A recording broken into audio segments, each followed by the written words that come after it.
ಪ್ರಸ್ತುತ ನ್ಯೂಸ್ನ ವಿಶೇಷ ಕಾರ್ಯಕ್ರಮಕ್ಕೆ ಸ್ವಾಗತ. ನಾನು ಬಶೀರ್ ಅಡ್ಡಿ ನಡಕ. 2020ರಿಂದ ದೇಶದಲ್ಲಿ ಸತತವಾಗಿ ನೀಟ್ ಮತ್ತು UG ಪರೀಕ್ಷೆಗಳ ಅಕ್ರಮಗಳು ನಡೀತಾ ಇದೆ. ಈ ನೀಟ್ ಪೇಪರ್ ಲೀಕ್ ಆಗಿರುವ ಕೇಸಲ್ಲಿ BJPಯ ನಾಯಕರೇ ಸಿಕ್ಕಿಬಿದ್ದಿದ್ದಾರೆ. ಆದರೆ ಈ ಮಾನಗೇಡಿ ಕೇಸರಿ ನಾಯಕರು ಆ ಬಗ್ಗೆ ತುಟಿ ಬಿಚ್ಚುವುದಿಲ್ಲ. BJP ನಾಯಕರು ಆ ಬಗ್ಗೆ ಸೊಲ್ಲೆತ್ತುವುದಿಲ್ಲ. BJP ಶಾಸಕರಾಗಲಿ, ಸಂಸದರಾಗಲಿ, ಕೇಂದ್ರ ಸಚಿವರಾಗಲಿ ಆ ಬಗ್ಗೆ ಮಾತಾಡೋದೇ ಇಲ್ಲ. ನೀಟ್ ಬಗ್ಗೆ ಒಂದು ಶಬ್ದ ಮಾತನಾಡದವರೆಲ್ಲ ಕರ್ನಾಟಕ ಸರ್ಕಾರ ಶಾಲಾ ಕಾಲೇಜುಗಳಲ್ಲಿ ಮುಸ್ಲಿಂ ಹೆಣ್ಮಕ್ಕಳಿಗೆ ಹಿಜಾಬ್ ಧರಿಸಿ ಶಿಕ್ಷಣ ಪಡೆಯಲು ಅವಕಾಶ ಕೊಟ್ಟಿದ್ದಕ್ಕೆ ಕಿಡಿಕಾರ್ತಾ ಇದ್ದಾರೆ. ನೀಟ್ ವಿಚಾರದಲ್ಲಿ ಮುಖ ಮುಚ್ಚಿ ಓಡಾಡುವ BJP ನಾಯಕರು ಹಿಜಾಬ್ ವಿಚಾರಕ್ಕೆ ಬಂದು ಬೊಬ್ಬೆ ಹೊಡಿತಾ ಇದ್ದಾರೆ. ತಮ್ಮಲ್ಲಿರುವ ಧರ್ಮದ್ವೇಷವನ್ನ ಕಾರಿಕೊಳ್ತಾ ಇದ್ದಾರೆ. ಶಾಲಾ ಕಾಲೇಜುಗಳಲ್ಲಿ ಶೈಕ್ಷಣಿಕ ಚಟುವಟಿಕೆಗಳಲ್ಲಿ ತಮ್ಮ ಸಂಪ್ರದಾಯ ಪಾಲಿಸಲು ಎಲ್ಲ ಧರ್ಮೀಯರಿಗೂ ಸರ್ಕಾರ ಸೀಮಿತ ಅವಕಾಶ ಮಾಡಿಕೊಟ್ಟಿದೆ. ಮುಸ್ಲಿಂ ಹೆಣ್ಮಕ್ಕಳು ಹಿಜಾಬ್ ಧರಿಸ್ಬೋದು, ಬ್ರಾಹ್ಮಣರು ಜನಿವಾರ ಧರಿಸ್ಬೋದು, ಲಿಂಗಾಯತರು ಶಿವಧಾರ ಧರಿಸ್ಬೋದು, ಸಿಖ್ಖರು ಟರ್ಬನ್ ಧರಿಸ್ಬೋದು, ಹಿಂದೂಗಳು ರುದ್ರಾಕ್ಷಿ ಧರಿಸ್ಬೋದು. ಇದೊಂದು ಸಹಜ ನ್ಯಾಯ. ವಿದ್ಯಾರ್ಥಿಗಳಿಗೂ ಧಾರ್ಮಿಕ ಹಕ್ಕುಗಳಿರೋದರಿಂದ ಶಿಕ್ಷಣದ ಹೆಸರಲ್ಲಿ ಅವರ ಭಾವನೆಗಳಿಗೆ, ಅವರ ಗೌರವಕ್ಕೆ ಧಕ್ಕೆ ಮಾಡಬಾರದು. ಸಂವಿಧಾನದ ಪ್ರಕಾರ ಕೆಲಸ ಮಾಡಬೇಕಾದ ಸರ್ಕಾರಗಳಂತೂ ವಿದ್ಯಾರ್ಥಿಗಳಿಗೆ ಅಂತಹ ಅನ್ಯಾಯ ಮಾಡಲೇಬಾರದು.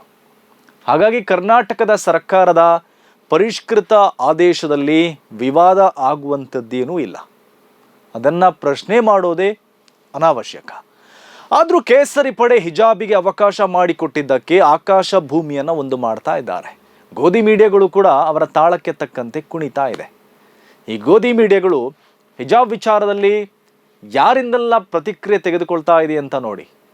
ಪ್ರಮೋದ್ ಮುತಾಲಿಕ್, ಯತ್ನಾಳ್, ಪ್ರತಾಪ್ ಸಿಂಹ, ಚಕ್ರವರ್ತಿ, ಸೂಲಿಬೆಲೆ ಇಂತಹ ಅವಿವೇಕಿ ಧರ್ಮದ್ವೇಷಿಗಳಿಂದಲೇ ಈ ಗೋಧಿ ಮೀಡಿಯಾಗಳು ಪ್ರತಿಕ್ರಿಯೆ ತಗೊಳ್ಳೋದು. ಇದು ಇವರ ಇಕೋಸಿಸ್ಟಮ್. ಇದು ಇವರು ಬೆಂಕಿ ಹಚ್ಚಲು ಮಾಡುವ ಪ್ರಯತ್ನ. ಸಮಾಜವನ್ನ ಒಡೆಯಲು ಅವರು ಮಾಡುವ ಕಸರತ್ತುಗಳಿದು. ಧರ್ಮ ದಂಗಲ್ ನಡೆಸೋಕೆ, ಬೆಂಕಿ ಹಚ್ಚೋಕೆ ಅವರು ಈ ಪ್ರಯತ್ನಗಳನ್ನು ಮಾಡ್ತಾ ಇದ್ದಾರೆ. ಇದರ ಹಿಂದೆ ಅವರ ರಾಜಕೀಯ ಹಿತಾಸಕ್ತಿಗಳಿದೆ. ಕೇಸರಿ ಕೂಟಕ್ಕೆ ಲಾಭ ತರಲು ಅವರೆಲ್ಲ ಸೇರಿ ಈ ಸರ್ಕಸ್ ಮಾಡ್ತಾ ಇದ್ದಾರೆ. ಮುಸ್ಲಿಂ ಹೆಣ್ಮಕ್ಕಳು ಧರಿಸೋ ಹಿಜಾಬಿಗೂ ಈ ಅವಿವೇಕಿಗಳಿಗೂ ಯಾವ ಸಂಬಂಧವೂ ಇಲ್ಲ. ಆದರೂ ಈ ನಕಲಿ ಹಿಂದುತ್ವವಾದಿಗಳು ಮುಸ್ಲಿಮರ ಶ್ರದ್ಧೆ, ನಂಬಿಕೆ, ಆಚಾರ ವಿಚಾರಗಳನ್ನೇ ತಗೊಳ್ಳೋದನ್ನೇ ಕಾಯಕ ಮಾಡಿಕೊಂಡಿದ್ದಾರೆ. ಈ ಗೋಧಿ ಮೀಡಿಯಾಗಳು ಹೋಗಿ ಮೈಕ್ ಹಿಡಿಯೋದು ಕೂಡ ಅವರ ಬಾಯಿಗೆ. ಹಿಜಾಬಿಗೆ ಸಂಬಂಧಿಸಿ ಸರ್ಕಾರದ ತೀರ್ಮಾನಗಳನ್ನು ಮಾಧ್ಯಮಗಳು ಪ್ರಶ್ನೆ ಮಾಡಲಿ, ವಿಶ್ಲೇಷಣೆ ಮಾಡಲಿ, ಚರ್ಚೆಯನ್ನು ನಡೆಸಲಿ. ಆದರೆ ಆ ಚರ್ಚೆ ಪ್ರಶ್ನೆಗಳಿಗೆ ಅರ್ಹರನ್ನು ಆಯ್ಕೆ ಮಾಡಿಕೊಳ್ಬೇಕಲ್ಲ. ಮುಖ್ಯಮಂತ್ರಿಗಳಿಗೆ ಪ್ರಶ್ನೆ ಕೇಳಲಿ, ಸಚಿವರಿಗೆ ಕೇಳಲಿ, ಪ್ರತಿಪಕ್ಷದ ನಾಯಕರಿಗೆ, ಶಾಸಕರಿಗೆ ಮಾತಾಡಿಸಲಿ. ನ್ಯಾಯಾಲಯದ ವಿಚಾರ ಇರೋದರಿಂದ ವಕೀಲರ ಪ್ರತಿಕ್ರಿಯೆಯನ್ನು ಪಡೆಯಲಿ. ಹಿಜಾಬ್ ಧರ್ಮದ ಸಂಕೇತ ಆಗಿದ್ದರಿಂದ ಮುಸ್ಲಿಂ ವಿದ್ವಾಂಸರ ಪ್ರತಿಕ್ರಿಯೆ ಕೇಳಲಿ.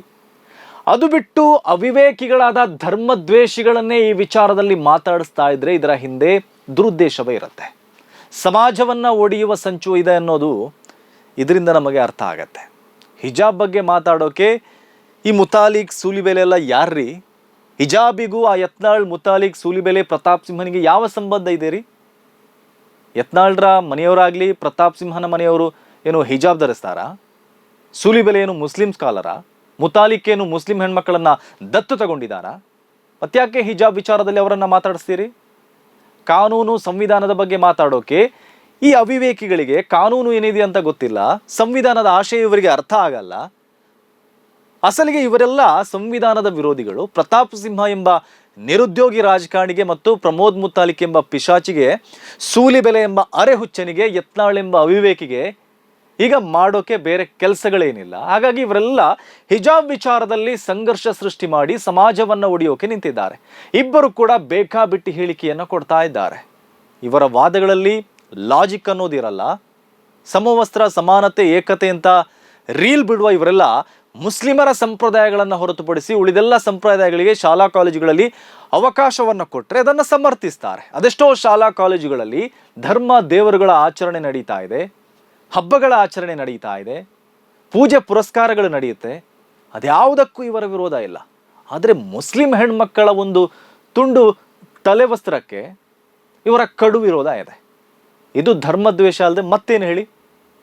ಹಿಜಾಬ್ ಪ್ರಕರಣ ಕೋರ್ಟ್ನಲ್ಲಿರುವಾಗ ಸರ್ಕಾರ ತೀರ್ಮಾನ ಮಾಡಿದ್ದು ತಪ್ಪು ಅಂತ ಇವರೀಗ ಕಾನೂನು ಪಾಠ ಮಾಡ್ತಾ ಇದ್ದಾರೆ. ಬಾಬರಿ ಮಸೀದ್ ಕೇಸ್ ಕೋರ್ಟ್ನಲ್ಲಿರುವಾಗ ಮಸೀದಿಯನ್ನ ಒಡೆದು ಹಾಕಿದವರು ಈಗ ನ್ಯಾಯಾಂಗದ ವಿಚಾರದಲ್ಲಿ ಮಾತಾಡೋದೇ ಹಾಸ್ಯಾಸ್ಪದ. ಕೇರಳ ದೇವಸ್ಥಾನಕ್ಕೆ ಸಂಬಂಧಿಸಿ ಸುಪ್ರೀಂ ಕೋರ್ಟಿನ ಪಂಚಪೀಠ ತೀರ್ಪು ಕೊಟ್ಟಾಗ ಅದರ ವಿರುದ್ಧ ರಸ್ತೆಗಿಳಿದು ಬೆಂಕಿ ಹಚ್ಚಿದರು ಇವರಿಗೆ ಈಗ ಮಾತಾಡೋಕೆ ಏನ್ ನೈತಿಕತೆ ಇದೆ? ಮುತಾಲಿಕ್ ಎಂಬ ಅವಿವೇಕಿ ಆವೇಶದಲ್ಲಿ ಮಾತಾಡೋದೇ ಮಾತಾಡೋದು, ಬೇಕಾಬಿಟ್ಟಿ ಮಾತುಗಳು. ಮುಸ್ಲಿಮರು ಮುಂದಿನ ದಿನಗಳಲ್ಲಿ ಶಾಲಾ ಕಾಲೇಜುಗಳಲ್ಲಿ ನಮಾಜ್ ಮಾಡೋಕೆ ಅವಕಾಶ ಕೇಳ್ತಾರೆ ಅಂತ ಈ ಮುತಾಲಿಕ್ ಹೇಳ್ತಾ ಇದ್ದಾನೆ. ಒಂದು ವೇಳೆ ನಮಾಜ್ ಮಾಡಲು ಅವಕಾಶ ಕೇಳಿದ್ರು ಅಂತ ಇಟ್ಕೊಳ್ಳೋಣ, ಅದರಲ್ಲಿ ತಪ್ಪೇನಿದೆ? ಮುಸ್ಲಿಮರಿಗೆ ನಮಾಜ್ ಕಡ್ಡಾಯ, ಅವರು ಎಲ್ಲೇ ಇದ್ರೂ ನಮಾಜ್ ಮಾಡಲೇಬೇಕು. ಹಾಗಾಗಿ ಶಾಲೆಯಲ್ಲಿ ನಮಾಜ್ ಮಾಡಿದರೆ ತಪ್ಪೇನೂ ಇಲ್ಲ. ಶಾಲೆಗಳಲ್ಲಿ ಪೂಜೆ ಪುರಸ್ಕಾರ ನಡೆಯುತ್ತೆ, ಸತ್ಯನಾರಾಯಣ ಪೂಜೆ ಆಗುತ್ತೆ, ಶ್ರೀಕೃಷ್ಣ ಜನ್ಮಾಷ್ಟಮಿ, ಗಣಪತಿ ಹಬ್ಬ ಸೇರಿದಂತೆ ಅನೇಕ ಹಿಂದೂ ಧರ್ಮದ ಆಚರಣೆಗಳು ಈಗಲೂ ಶಾಲೆ ಕಾಲೇಜುಗಳಲ್ಲಿ ನಡೆಯುತ್ತೆ. ಅದೆಲ್ಲ ನಡೆಯುವಾಗ ಮುಸ್ಲಿಮರು ಹಿಜಾಬ್ ಧರಿಸಿದರೆ, ನಮಾಜ್ ಮಾಡಿದರೆ ತಪ್ಪೇನಿದೆ? ಜನಿವಾರ, ಶಿವದಾರ, ರುದ್ರಾಕ್ಷಿ ಧರಿಸೋದು ಸಾವಿರಾರು ವರ್ಷಗಳಿಂದ ನಡೆದುಕೊಂಡು ಬಂದ ಸಂಪ್ರದಾಯ ಅಂತ ಹೇಳುವ ನಿಮಗೆ ಹಿಜಾಬ್ ನಮಾಜ್ ಕೂಡ 1,500 ವರ್ಷಗಳಿಂದ ನಡೆದುಕೊಂಡು ಬಂದ ಸಂಪ್ರದಾಯ ಅಂತ ಗೊತ್ತಿರಬೇಕಲ್ಲ. ಸಮವಸ್ತ್ರ ಅಂದರೆ ಸಮಾನತೆ ಬೆಳೆಯುತ್ತೆ, ಭೇದ ಭಾವ ಇರಲ್ಲ ಅಂತ ಈ ಜಾತಿ ವ್ಯಸನಿಗಳು ಈಗ ಪಾಠ ಮಾಡೋಕೆ ನಿಂತಿದ್ದಾರೆ. ಶತಶತಮಾನಗಳಿಂದ ಅಸಮಾನತೆಯನ್ನು ಬೆಳೆಸ್ಕೊಂಡು ಬಂದವರ ಸಂತತಿಗಳು ಇವರು. ಇವರ ರಕ್ತದಲ್ಲೇ ಅಸಮಾನತೆ ಇದೆ, ಇವರ ರಕ್ತ ಮಾಂಸದಲ್ಲಿ ಆ ಅಸಮಾನತೆ ಅಂಟಿಕೊಂಡಿರುವಾಗ ಇವರೆಲ್ಲ ಹಿಜಾಬನ್ನು ಕಳಚಿಟ್ಟು ಸಮಾನತೆ ತರೋಕೆ ಹೇಗೆ ಸಾಧ್ಯ ಹೇಳಿ? ಸಿದ್ದರಾಮಯ್ಯ ಸರ್ಕಾರ ಹಿಜಾಬನ್ನು ಮರುಸ್ಥಾಪಿಸಿದ್ದು ಹಿಂದೂಗಳನ್ನು ಉರಿಸೋದಕ್ಕೆ ಅಂತ ಈ ಪ್ರತಾಪ್ ಸಿಂಹ ಬಾಯಿ ಬಡ್ಕೊಳ್ತಾ ಇದ್ದಾನೆ. ಮಿಸ್ಟರ್ ಪೇಪರ್ ಸಿಂಹ, ಹಿಜಾಬ್ ವಿಚಾರದಲ್ಲಿ ಹಿಂದೂಗಳ್ಯಾರು ತಲೆ ಕೆಡಿಸ್ಕೊಳ್ಳಲ್ಲ, ಹಿಂದೂಗಳಿಗೆ ಯಾವ ಉರಿಯೂ ಇಲ್ಲ. ಉರಿಯೋದು ನಿನ್ನಂಥ ಧರ್ಮದ್ವೇಷಿಗಳಿಗೆ ಮಾತ್ರ. ನಿಮ್ಮ ಉರಿ ಇನ್ನಷ್ಟು ಜಾಸ್ತಿ ಆಗಲಿ ಅಂತಾನೆ ಹಾರೈಸ್ತಾ ಇದ್ದಾನೆ. ಇದು ಇವತ್ತಿನ ಪ್ರಸ್ತುತ ನ್ಯೂಸ್ ವಿಶೇಷ. ಸುದ್ದಿಗಳ ವಸ್ತುನಿಷ್ಠ ವಿಶ್ಲೇಷಣೆಗಾಗಿ ನೋಡ್ತಾ ಇರಿ